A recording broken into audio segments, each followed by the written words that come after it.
Hi, I'm dyeing fabrics today using Jacquard Dynaflow. And this is in preparation for a larger project I'm doing that's inspired by scrolls. So I've dyed this long piece. It's the width of fabric and this thin cotton that's 2.5 inches wide. But the method I'm showing here, you can use for your project, whatever it is, and any size. Here's some other examples of using these Dynaflow colors. So today I'm going to show how I dyed this fabric. Let's get started. So I'm starting with cotton fabric. This is a thin cotton lawn, and I have cut a strip that's 2.5 inches wide, and I've cut the width of fabric. So it's a very long strip. And you can see I ripped it. I snipped and then ripped along, so I've got nice ragged edges. So this is the fabric I'm going to be using today for dyeing. And the first thing I'm going to do is wet this fabric. Then it's going to be ready for me to use the paints I'm using today, which are Jacquard Dynaflow. And they come in these little tubes. They came in a set. And this set that I have has 9 colors. I know for sure I want to use the blues and the greens, the yellow. So here's the range of colors that came in this little set that I had. And with this set, you let your fabric dry and then you iron it to set it. And the instructions are actually on the side of the bottle. You need to shake them and then they're ready to use. So it's a really nice, straightforward dyeing process.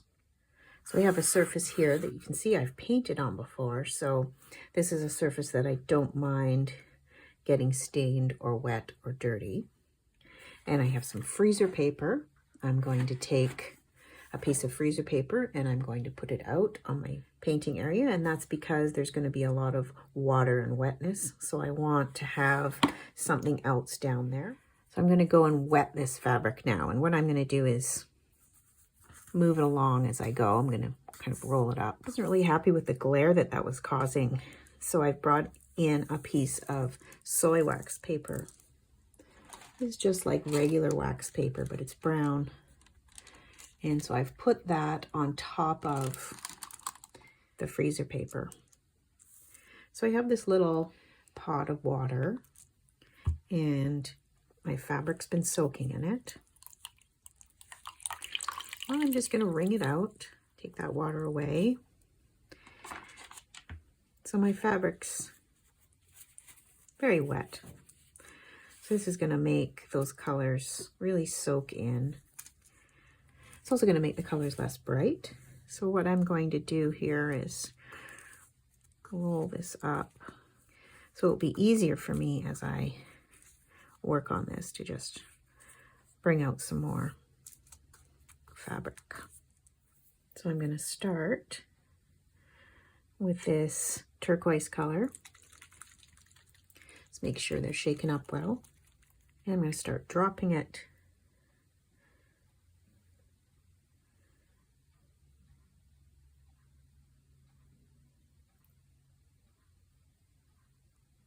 right along the top there.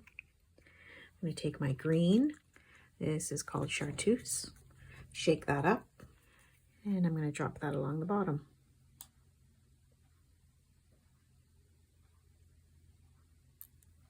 You can see these colors are really, really vibrant. I'm going to add one more color, I think. A couple of drops of this periwinkle, it's called. Then I'm going to come in with my spray bottle. I'm going to add even more water and get that color to spread. And I have a flat, dense brush. I think this is a stencil brush.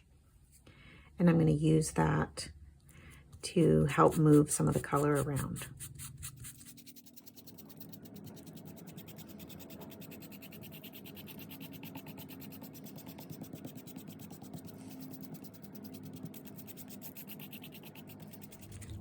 I'm going to pick this up, fold it on itself, unroll some new fabric, and place it down, it's going to absorb some of the color that's there.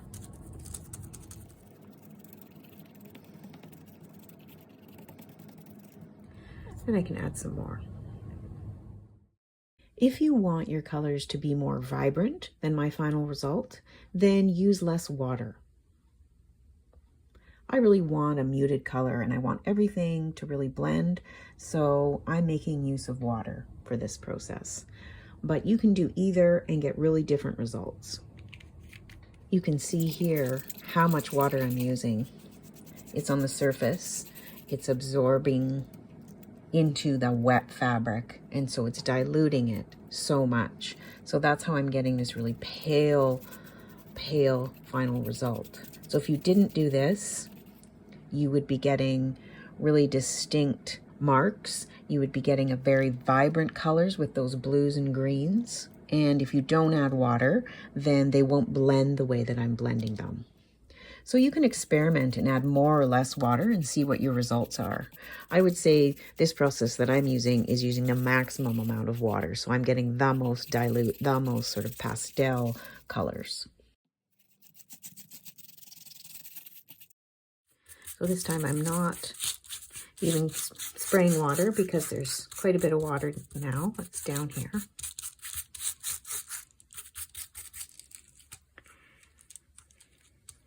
I'm just going to continue. I'm at the very end here. This is my last bit, so that's gone fairly quickly. Just a few more drops. Maybe I'll bring in this periwinkle again.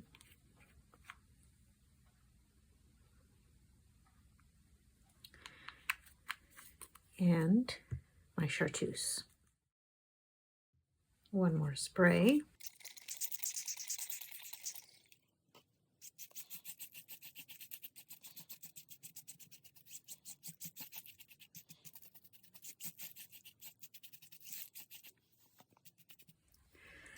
Okay, now I'm going to roll it back the other way and just let these colors soak into what's already there.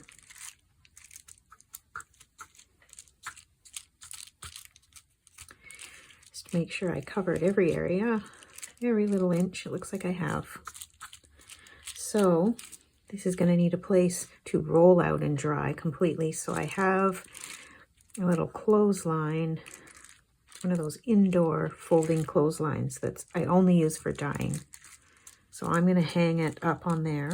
But before I stop here, I'm going to get some fabric and just scraps of fabric just to absorb these colors.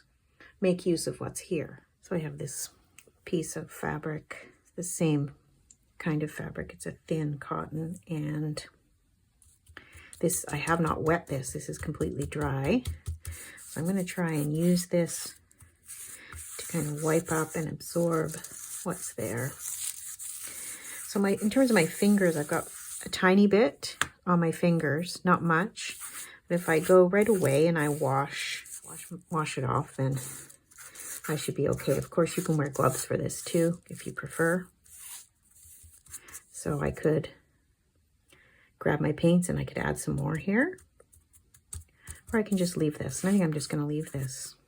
That looks nice. I'll be able to use that for something. So now I'm going to go take this roll and I'm going to hang it up to dry. It's actually pretty wet. So I could get some of that moisture out onto this. So I'm going to let that dry in an area where it's going to be okay if it drips, and we'll see what it looks like when it's dry. It's going to take several hours to dry. So I've washed my hands and it comes right off.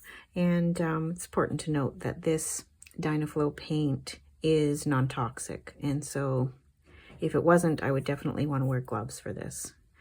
I just wash my hands right away. I'm fine. So now my fabric is drying. So here's my fabric. It's dry. Now the instructions say that you should let it dry for 24 hours. So it was actually dry in 3 or 4 hours, but I left it for the 24. And then after that, it needs to be ironed. So I'm going to take this over to the iron and iron this to set all the colors.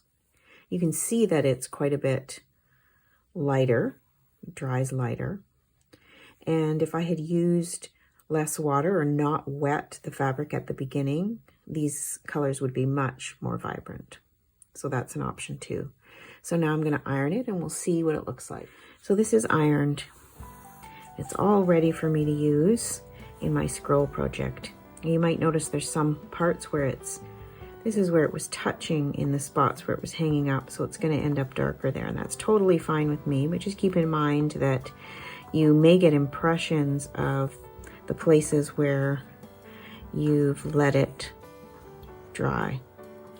So I'm very happy with this, and it's ready for my project. Here's a few other results from dyeing with these Dynaflow on different types of fabrics. Sometimes I'm adding multiple colors, or I'm using one color and I'm spraying it with water or blending it with the brush in the same way. I'm just getting different effects.